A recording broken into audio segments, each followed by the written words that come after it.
Well, hello there. How is everyone? I hope you are all well. What a Monday. What a bloody Monday. I hope you are having a better Monday than what I am. You look like you have, because you're looking amazing, by the way. But yeah, my Monday has been a bit frustrating. I'm still waiting to be able to watch the Court TV documentary. I've obviously got everything that I need, the VPN and everything. I just can't simply find it. Because when it first came out, it was like 1 o'clock in the morning here. So I thought, well, I'll be able to watch it this morning. No. I literally should have stayed awake and watched it. So now I'm in a quandary because I'm thinking, do I postpone the live, or do I still do the live and we talk about other stuff? Let me know down below. Do we postpone it? Do we do 2 lives? Do we push it a little bit longer and see if we get what we need? Answers on a postcard.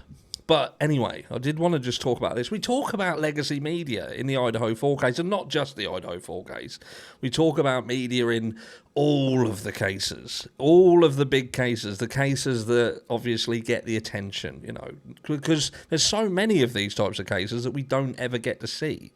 I see some horrendous cases that just nobody gives them attention, and I could even do a video on them and nobody would still care. It's a difficult one, isn't it? It's strange how some things gain momentum, and you've got to kind of build a big enough audience so that if your audience are interested, your audience has the power to get these cases noticed. And there's only one way to do that, is watch bloody videos and watch them all the way through. But I get it. I'm not that interested in some things, but that's how we have to build a community. You have to build a community big enough to get stuff noticed. And that's why the likes of News Nation and Court TV are so powerful and can control the narrative. So if you don't want them to do that, you know what you've got to do. Tell your friends, tell everyone. Subscribe to Harsh and anybody like Harsh who you feel people need to see, because that's the battle against this type of media, because I'm going to show you an example of mainstream media at its finest. And when I say finest, I mean fucking worse. Here we go. Prepare to be shocked. Strap yourself in. So here we go, look. Idaho murders a year on. Suspect Brian Kohberger is still locked up as the blockbuster trial. I like the fact that they kind of... It's that movie-esque thing, isn't it? Do you know what I mean? Blockbuster trial. It ain't a fucking movie. It ain't a movie. They're treating it like a movie. Trial remains stuck in limbo. The criminal mastermind claims he's innocent amid rampant speculation over DNA evidence found on a knife sheath. Rampant speculation, and he's a criminal mastermind. So that's your opening gambit, by the way. That's your opening gambit. Oh, it gets better. We carry on. Whoa, let me just learn how to use the old screen. And I don't want to move it over here. I want to move it over here. Here we go. So, social media flew into a frenzy as internet sleuths poured over the lanky teaching assistant's history, revealing everything from his middle school bullying at the hands of popular classmates to his humiliating Tinder dates. Gotta love an embellishment, haven't you? Gotta love an embellishment. Jesus Christ. Kohberger has contested his innocence ever since from behind bars, waiving his rights to a speedy trial earlier this year to prepare for a high court date that is yet to be rescheduled. The drawn-out investigation and court hearings ahead of the trial date have left many with more questions than answers over the brutal stabbings of Madison Mogen, Kaylee Gonsalves, Xana Knodel, and Ethan Chapin. Let's carry on all the way through. Got some pictures. Look at that. Horrendous, isn't it? Absolutely fucking horrendous. But in every tragedy comes a story afterwards. So what do we got? So Kohberger is alleged to have meticulously planned the killings, with a white Hyundai Elantra matching one owned by Koberger captured in various surveillance footage circling around the victim's King Road home before the killings. So meticulously planned, yet took his own car, left a knife sheath behind, got caught on camera driving around like a lost delivery driver, so on and so forth. The 4 victims and their friends had been enjoying a typical night out at the college bars, and Mogan and Gonsalves were last seen buying carbonara pasta from a takeout truck shortly before they returned home at around 2 a.m. Chapman and Knodel had spent the evening at his Sigma Chi fraternity house and arrived home at around the same time. Just over an hour later, the white Hyundai Elantra was again spotted lurking in the area. At the same time, Knodel appears to have still been awake as she had just received the DoorDash order.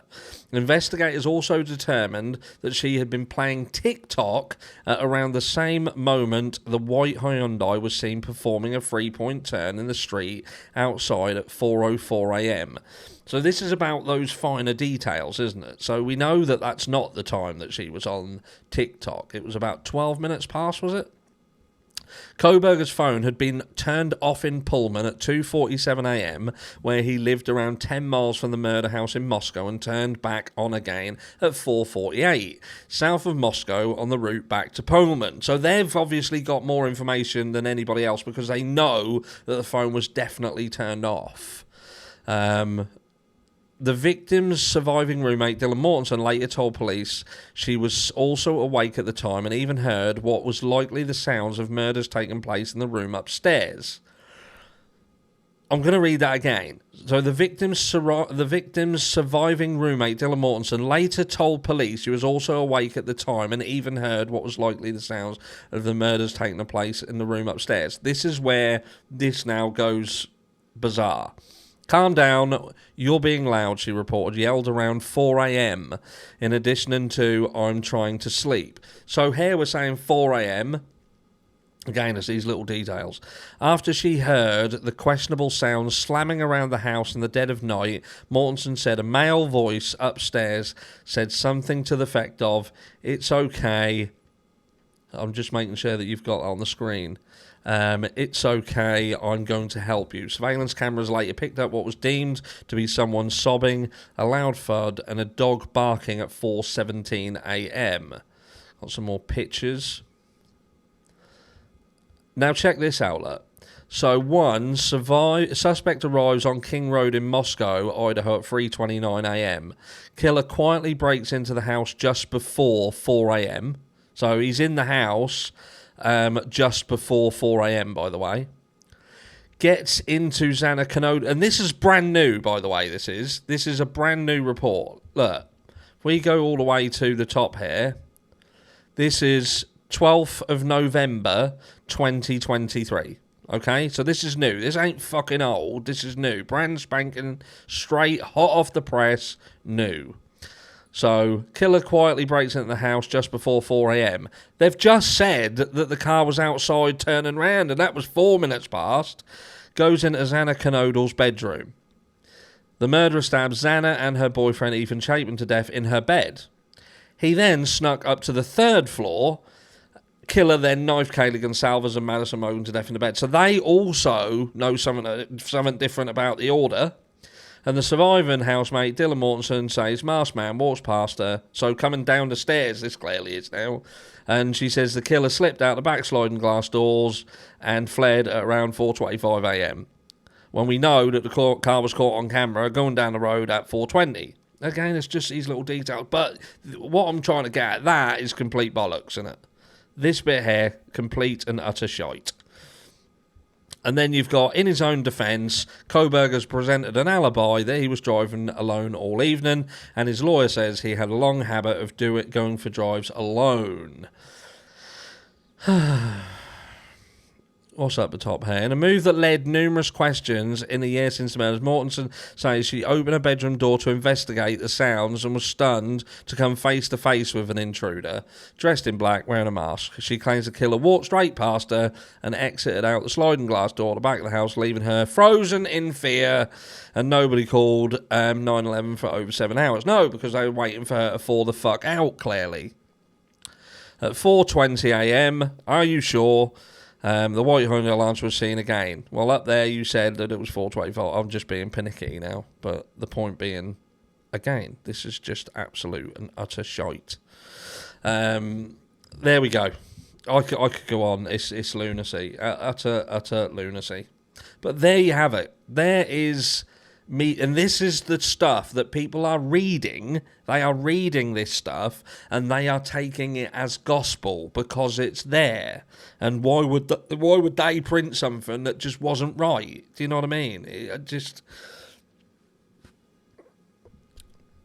Let me know down below, and I'll catch you all in the next one.